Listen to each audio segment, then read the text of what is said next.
warahmatullahi wabarakatuh. Alhamdulillahirabbil alamin. Hadzanal islami wa an'ama alaina bi fadlihi tam. Wa asyhadu an la ilaha illallah wahdah la syarika lahu arsala ilaina sayyidal anami wa akramal kiram. Falillahil hamdu wa syukru ala aihil idham. Wa asyhadu anna sayyidana wa nabiyyana Muhammadan abduhu wa rasuluh. Kana khuluquhul Qur'ani wa asnallahu alaihi fi mukamit tanzil. Allahumma salli wa sallim ala safwatil mukhtari imamil muttaqin wa sayyidil akhyari wa ala alihi wa ashabihi wa amjadil abrar faman tabi'ahum bi ihsanin ila yaumil qarar. Amma ba'd. Fa ya ayyuhal muslimun usikum wa nafsi bi taqullahi haqqa wa la tuqatihi wa la tamutunna illa wa antum muslimun. Pertama-tama, marilah kita panjatkan puja dan puji syukur kita kehadrat Allah Subhanahu wa taala yang telah memberikan kita nikmat, terutama nikmat iman dan Islam. Nikmat sehat dan kesempatan sehingga kita dapat berkumpul di tempat yang berbahagia ini. Salawat serta salam semoga selalu terlimpah kepada Nabi Muhammad beserta sahabatnya dan kita selaku pengikutnya hingga yaumil qiyamah. Amin ya robbal alamin. Pada kesempatan ini, saya mengucapkan terima kasih telah diberikan kesempatan untuk menyampaikan pesan-pesan Islam, yaitu mensyukuri nikmat Allah. Ibu-ibu hadirin yang dirahmati oleh Allah, manusia adalah makhluk yang paling mulia di antara makhluk-makhluk lainnya, karena manusia oleh Allah dibekali dengan sarana yang agar bisa bersaing dengan makhluk-makhluk lain. Sarana yang paling berharga yang dimiliki oleh manusia adalah akal dan pikiran. Dengan akal dan pikiran inilah manusia dapat mempelajari ilmu dan juga membekalinya dengan ajaran agama, sehingga manusia dapat menjadi khalifah di muka bumi dan beribadah kepada Allah. Maka dari itu manusia wajib bersyukur kepada Allah yang telah memberikan akal kepada kita semua. Syukur berarti berterima kasih dan memuji kepada Allah yang telah memberi kenikmatan atau kebaikan kepada kita semua. Orang yang bersyukur kepada Allah berarti orang yang berterima kasih kepada Allah dengan memujinya atas kenikmatan yang telah diterimanya darinya. Syukur itu merupakan akibat dari adanya nikmat yang telah diterima dari pemberi nikmat. Sedangkan pujian merupakan sifat mulia yang melekat pada diri yang dipuji. Nah, sebagai contohnya, saya memuji Nabi Muhammad SAW atas keluhuran budinya. Dan saya memuji Ali bin Abi Thalib atas keberaniannya. Syukur itu harus dilakukan dengan 3 hal, yakni hati, lisan, dan anggota badan sebagaimana iman. Orang yang bersyukur kepada Allah atas kenikmatan yang telah diterimanya, maka ia harus mengakui kenikmatan itu dalam hatinya. Kemudian, lisannya mengucapkan kalimat Alhamdulillah atau memberitahukannya kepada orang lain. Lalu anggota badannya tergerak untuk lebih taat kepada Allah dan memberikan sebagian kenikmatan itu kepada orang yang membutuhkan.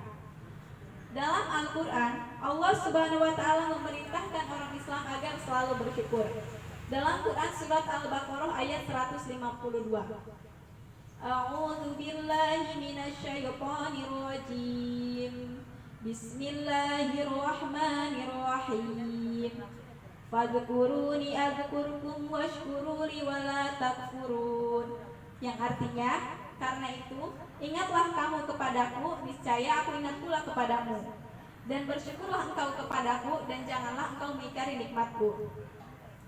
Syukur menempati kedudukan yang lebih tinggi di antara sifat-sifat terpuji lainnya. Bahkan Imam Al-Ghazali menempatkan syukur pada kedudukan yang lebih tinggi di antara sabar, zuhud, atau sifat-sifat lainnya. Maka agar syukur benar-benar berfungsi dan memiliki kedudukan seperti ini, syukur harus memenuhi 3 unsur pokok, yaitu yang pertama, orang yang bersyukur harus mengetahui dan mengerti nikmat dan zat pemberi nikmat, bahwasanya nikmat itu berasal dari Allah Subhanahu wa Ta'ala. Jika seseorang mengakui ada pihak lain selain Allah yang memberikan kenikmatan, maka pujiannya itu tidaklah sah dan syukurnya pun tidaklah sempurna. Yang kedua, orang yang mensyukuri nikmat Allah harus disertai dengan ketundukan dan pengagungan kepadanya.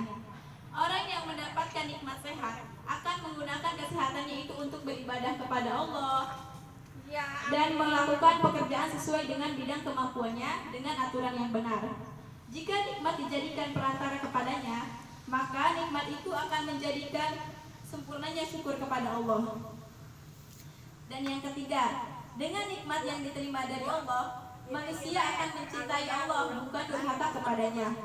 Hal ini dapat dicapai jika orang itu mengenal hikmah dari semua yang diciptakan oleh Allah.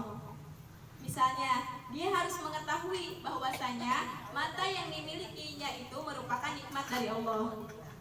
Mensyukuri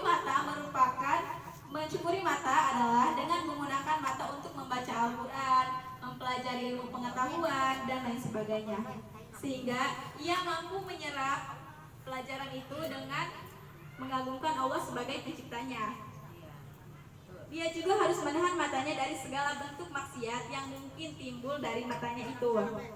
Begitu juga dengan anggota tubuh lainnya seperti tangan, telinga, kaki, dan lain sebagainya. Ibu-ibu hadirin, bersyukur kepada Allah adalah sifat yang sangat terpuji.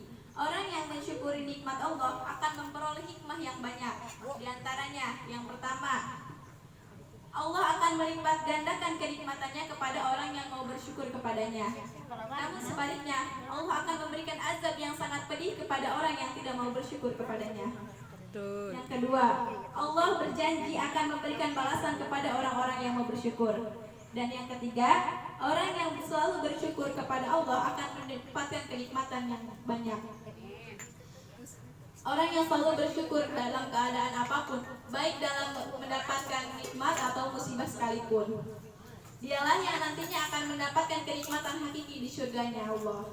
Amin ya robbal alamin. Nah, ibu-ibu, begitulah bahwa syukur merupakan sifat mulia yang harus kita biasakan sehingga menjadi karakter kita semua. Hanya dengan syukurlah manusia akan dihargai oleh Allah dan juga orang lain. Namun sebaliknya, tanpa syukur manusia tidak akan mendapatkan penghargaan dari orang lain, apalagi dari Allah Subhanahu wa Ta'ala. Marilah kita sama-sama selalu bersyukur kepada Allah atas semua kenikmatan yang telah diberikan kepada kita. Semoga Allah selalu memberikan kekuatan dan hidayahnya kepada kita semua, sehingga kita menjadi hamba-hambanya yang pandai bersyukur. Amin. Ibu-ibu hadirin yang dirahmati oleh Allah, mungkin hanya itu kesempatan yang dapat saya sampaikan pada kali ini. Mohon maaf bila ada kesalahan dan kekurangan. Usikum wa nafsi bitaqullah. Assalamualaikum warahmatullahi wabarakatuh.